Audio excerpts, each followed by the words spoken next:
Nagmahal, nasaktan, nagkamali ng timing.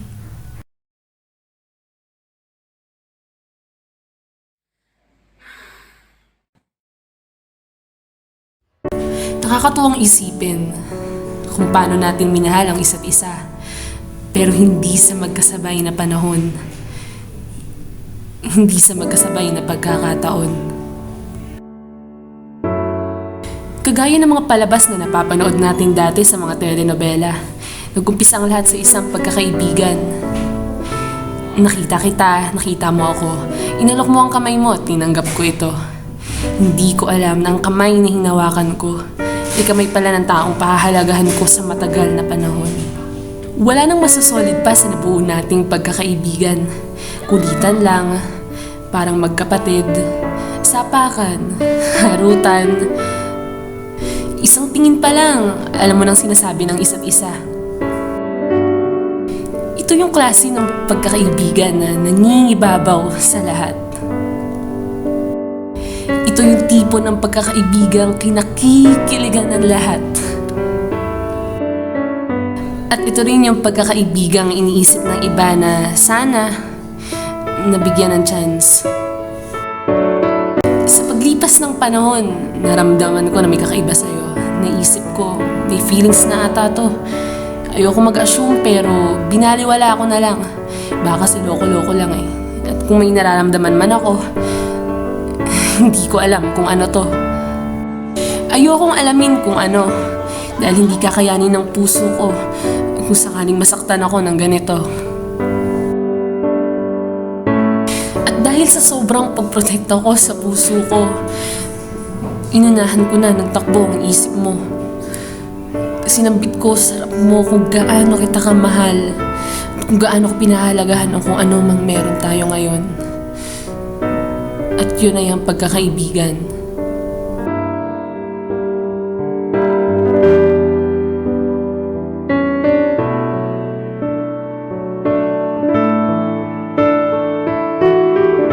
Sa pagkakataong yun, nakita ko sa mga mata mo ang luhang ayaw pumiglas.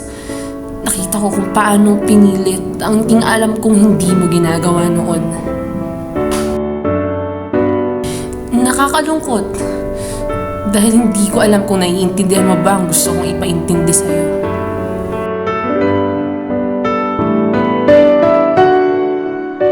Isang araw nagtungo ako sa tambayan ng tropa.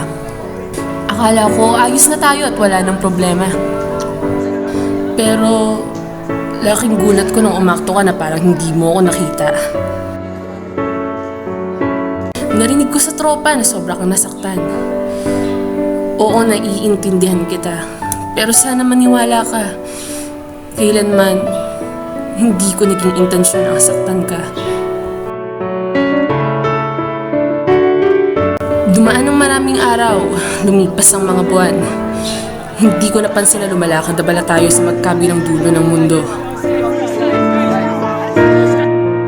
Magkaibigan pa rin naman tayo. Pero hindi ko namalaya na habang naglalakad ka sa kabilang dulo, nakita mo na rin palang babaeng hihilom sa puso mong sinugatan ko.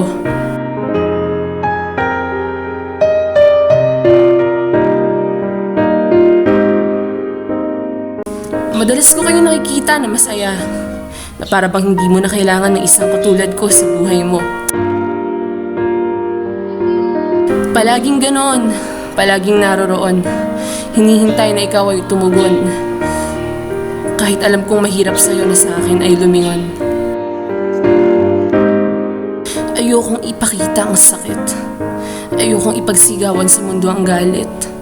Kaya naman pinili ko na lang na isulat ito sa isang papel na pinunit habang naguguluhan at di mapakali. Habang nangangatog ang aking mga kamay, sinulat ko ang mga katagang, Bes, mahal na kita.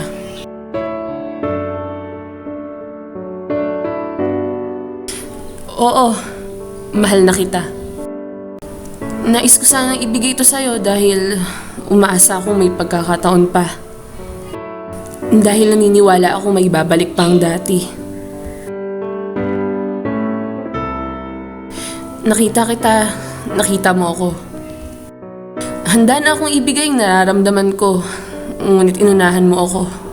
Hinagkan mo ang kamay ko at sinabing, sa wakas, meron ng kayo. Kami ni Gianna.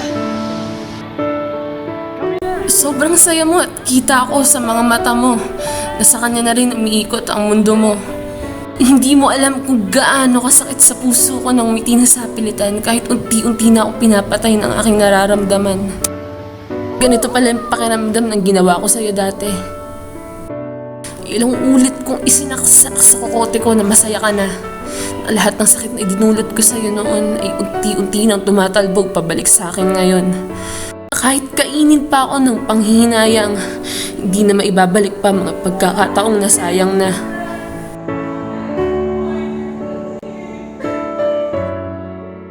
Uwian na noon, kasama ang tropa. Kasama siya.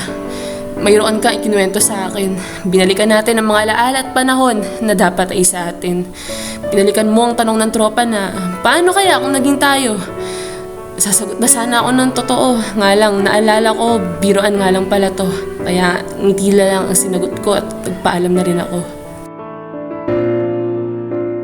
Kung minahal lang sana natin ang isa't isa sa magkasabay na panahon, sa magkasabay na pagkakataon, siguro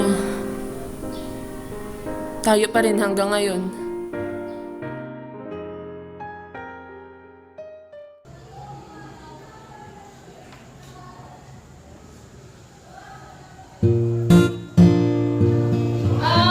Okay na ba yung kiss ko, guys?